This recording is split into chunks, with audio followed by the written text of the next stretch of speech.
Hi and welcome to DevOps Governance. Today we'll be talking about Project Factory with linked repositories. The idea here is that you'll have DevOps teams and development teams wanting to deploy into infrastructure, and we want to enable them, but we also want some governance over that process. And so the idea here is that we do everything via Git. So we have the networking team and the security team. They have a folder definition that is defined via Git, project definition that's defined via Git. And then we also have our developers that also deploy their IAC via Git, which then triggers the CI/CD and deploys into the cloud.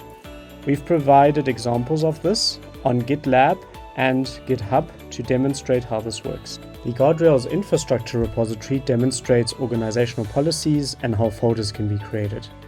The Guardrails security repository shows you how the Project Factory works. And we've also provided a template for the developer repository, which is called Skunkworks. This template shows you also how linking can be done via workload identity federation.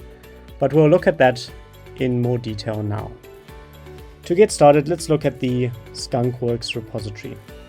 This repository is a project template. It creates a test bucket in a target project, and it basically provides a deployment pipeline with GitHub Actions.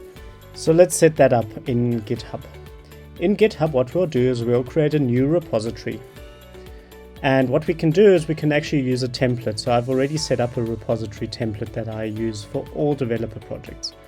I'm calling this Skunkworks, and I'm basically creating this. You could also use an existing repository that already exists if your developers already have an existing repository. After it's created, you'll see this. And what we basically have is we have one branch, which is a dev branch, and we have our main Terraform, which basically creates a bucket. And then we also have our workflows folder that contains our actions. Here we have our dev action that is defined. This was the developer repository. Let's have a look at the left at the Guardrails infrastructure repository next. Here we basically create the folder structure for the projects. This also includes the guardrails with organizational policies and is deployable within any organization, so you can deploy this within your organization. If we look at the infrastructure, there's a main TF, and we are using Cloud Foundation Fabric for this, the folder Terraform module. We've defined the organization policies in here, and you can just adapt and adjust them to your own organizational policies. The Guardrails security repository contains a project factory and is also based off Cloud Foundation Fabric. Let's have a look at this repository. The way that we've structured this repository is to make it easy to manage. So we actually are using YAML config files for every single project that gets created. This is what a config file looks like. And what I'll do is I'll actually copy this configuration because we want to set up that new Skunkworks team within our organization. To get started, what we'll do is we'll actually create a copy and create a new file within infrastructure, data, and projects. I'm going to call this file skunkworks.yaml, but you can call it whatever you want to call it, as the name is arbitrary. So I'll paste that configuration here, and the next step would be to link it to the GitHub repository.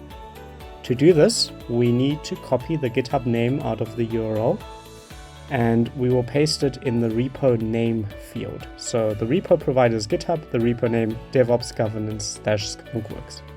We also have the repo branch, and we are going to fix this on dev. This means that only from the dev pipeline will you actually be able to deploy into the target project. I've now committed this change, and as you can see here, it's in progress and it'll be planning and then applying and deployed soon to the infrastructure.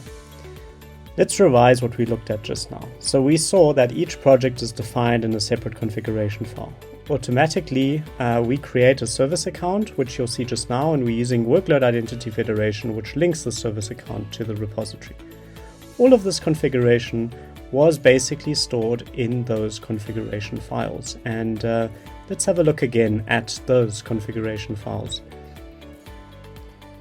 In the Skunkworks configuration file, you'll see a list of roles. These roles are the ones that will be attached to the service account, and they basically govern what the service account can do and cannot do that will then be used to deploy into the project. We've also defined the repository at the bottom and the billing account at the top. And that's all that is required to essentially set this up. Now let's get back to our pipeline. As you can see, the plan is done and we can now go to the next stage and apply. Usually you would check the changes that the plan makes, but for the purposes of this presentation, we will skip that and we will directly apply, because I do know that the changes that will be made are the ones that I do want it to make. Now, the apply will take some time because project creation generally takes some time. So what we've done is we've actually sped up this video. You will on the right, however, still see the amount of time it actually took to create the project, to create the service account, and to do the linking.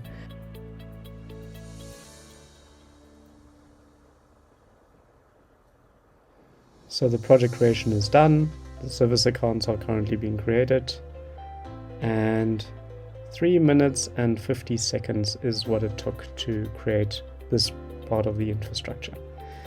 At the end of this, you'll get this report, and what is very important is that you look for that Skunkworks project, and it'll give us a project ID and a service account that we actually need to input on the GitHub side.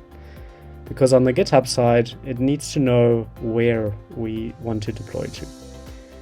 The way that the GitHub repo works is that we are using actions, and as you can see here, the validate action hasn't worked because it couldn't actually authenticate. To get this running, what we'll do is we'll actually edit the GitHub action, and we will paste the project in the project field. So coming from that report that we just had, we copy that.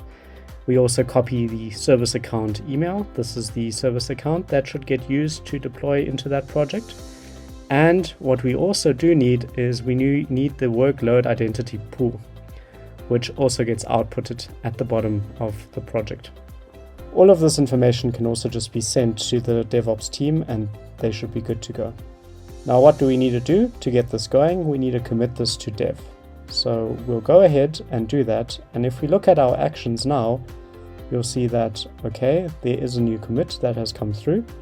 And this is basically triggering the dev environment and the actions in the dev environment.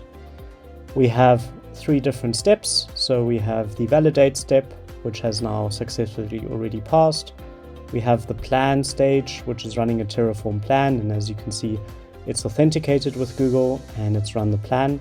And after the plan stage, of course, we have the deploy stage. And this again, as you can see here, it's authenticating successfully and it's creating a bucket in the Google Cloud. Now, if the developers or the DevOps team was to use that information, that service account and that project and that workload identity pool information on any other project and on any other repository, it would not actually work. This is tied to the repository and it uses keyless authentication to authenticate the user. And that's how workload identity federation works. If we now also look on the Google side, just to show you, that bucket has in fact been created because in the activity log, you'll see that that's the service account that was actually being used and that bucket has been created. To summarize what we've looked at today, we've looked at how to implement DevOps governance. We do this with implementing guardrail infrastructure with folders and organizational policies. And within those folders, we have a project factory that allows you to rapidly deploy new projects for every development team. The way that these projects work is that they are linked to a repository, and we use keyless authentication with workload identity federation to authenticate pipelines and enable developers to deploy into our infrastructure. Thank you for listening and for your attention. We hope you found this very informative.